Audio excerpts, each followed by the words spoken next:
بسم اللہ الرحمن الرحیم۔ میرے محترم سننے والوں، تشیع کے شیعت کے 4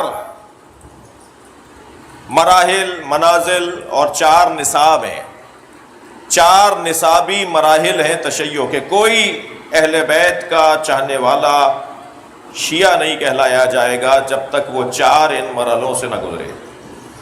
میں اور لفظ بہتر کروں، اپنے بچوں کو اور اپنی نسلوں کو اور اپنے آپ کو ان 4 عقائد سے ہم آہنگ رکھنا ہے، ان 4 باتوں میں پختہ رکھنا ہے، ان 4 چیزوں پر اپنے آپ کو مضبوط بنانا ہے۔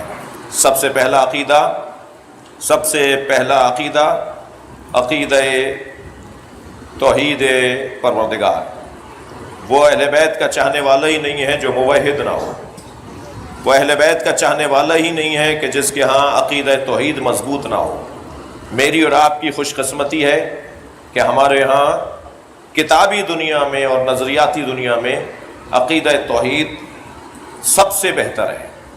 یہ میں جملہ سوچ کے بول رہا ہوں، سب سے بہتر ہے۔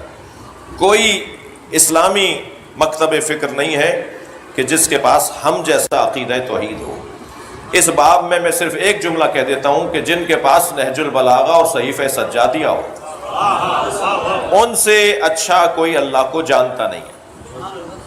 یہ اور ایک مشکل اور آفت ہے کہ جن کا عقیدہ توحید نہج البلاغہ والا ہو، جن کا عقیدہ توحید صحیفہ سجادیہ والا ہو، دعائے عرفہ والا ہو، دعائے صبا والا ہو، دعائے ابو حمزہ صومالی والا ہو، دعائے کمیل والا ہو، جن کا عقیدہ توحید اس درجے کے کمال پر ہو، ان کے ممبر سے وہ عقیدہ توحید بیان نہیں ہوا، جس کے نتیجے میں کچھ الجھنیں خود اس ممبر کے سننے والوں کے درمیان رہیں، اور ہم ایک مشکل میں رہے کہ ہمیں کیونکہ عقیدہ ولایت اہل بیت اور عقیدہ امامت اہل بیت کو زیادہ بیان کرنا ہے، وہ ہمارے علاقے کی ضرورت ہے، وہ ہماری مملکت کی ضرورت ہے، وہ ہمارے اس خطے کی ضرورت ہے، لہٰذا ہم نے بیلنس برقرار نہیں رکھا، اور اس کے نتیجے میں عقیدہ توحید ہمارے ہاں ایسے بیان نہیں ہو پایا جیسا ہماری کتابوں میں لکھا ہے۔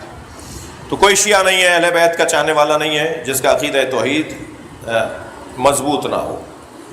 دوسرا نصاب، تشیع کا نصاب، وہ عقیدہ بعثت مصطفیٰ ہے، یعنی ہم خاتمیت کے قائل ہیں، ہم نبی مکرم کو آخری نبی مانتے ہیں۔ اس کو مضبوطی کے ساتھ ماننا بھی ہے، جاننا بھی ہے، اس کی تبلیغ بھی کرنی ہے۔ تیسرا عقیدہ ہمارا عقیدہ ولایت علی ہے، ہم مولا نبی کی نبوت کے اور آخری نبی ہونے کے قائل ہیں، اور جو ہی نبی مکرم کی نبوت کا ذکر آتا ہے تو فوراً متم نبوت مولا علی کی ذات کو مانتے ہیں۔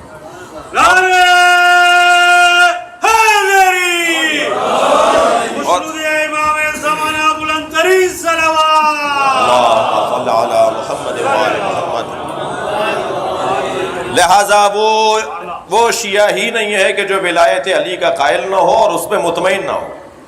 ہاں وہ اور بات ہے کہ اتنا بڑا مجمع یہاں تشریف فرمائے اور لاکھوں ہزاروں لوگ ہمیں پوری دنیا میں دیکھ رہے ہوں گے اور سن رہے ہوں گے، جتنے بھی اس تذکرے کے اندر شامل ہیں سب ایک جیسے نہیں ہیں، کوئی ایک جیسا نہیں ہے۔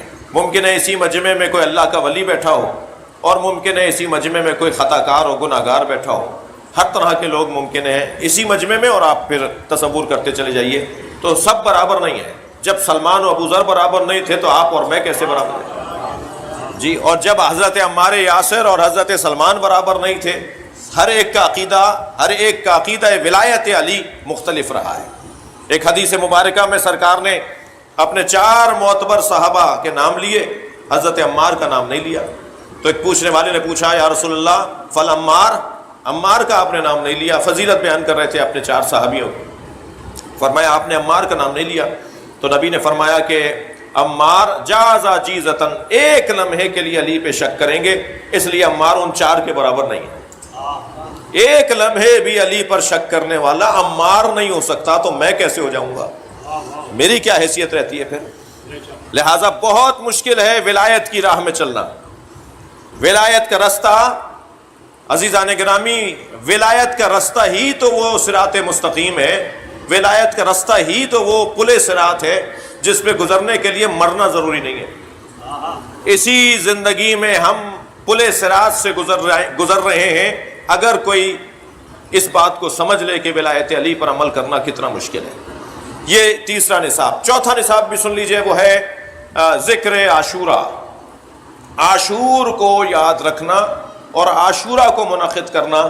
یہ تشیع کے نصاب زندگی میں چوتھی کلاس اور چوتھا مرحلہ ہے، اور جب یہ چاروں مرحلے مکمل ہو جائیں تو ان کے حسن کو کہتے ہیں عقیدہ مہدویت۔ عقیدہ مہدویت ان چاروں عقیدوں کے کمال کو کہا جاتا ہے۔ یعنی عقیدہ مہدویت اگر ہم سالم نہیں رکھیں گے تو گویا عقیدہ توحید ہمارا سالم نہیں ہے، عقیدہ نبوت مصطفیٰ سالم نہیں ہے، ولایت علی کا کوئی مطلب نہیں، پھر عاشورہ منانے کا کوئی مطلب نہیں۔ عاشورہ منانے کا مطلب جب نکلے گا کہ جب ہم عقیدہ مہدویت کو رکھتے ہوں،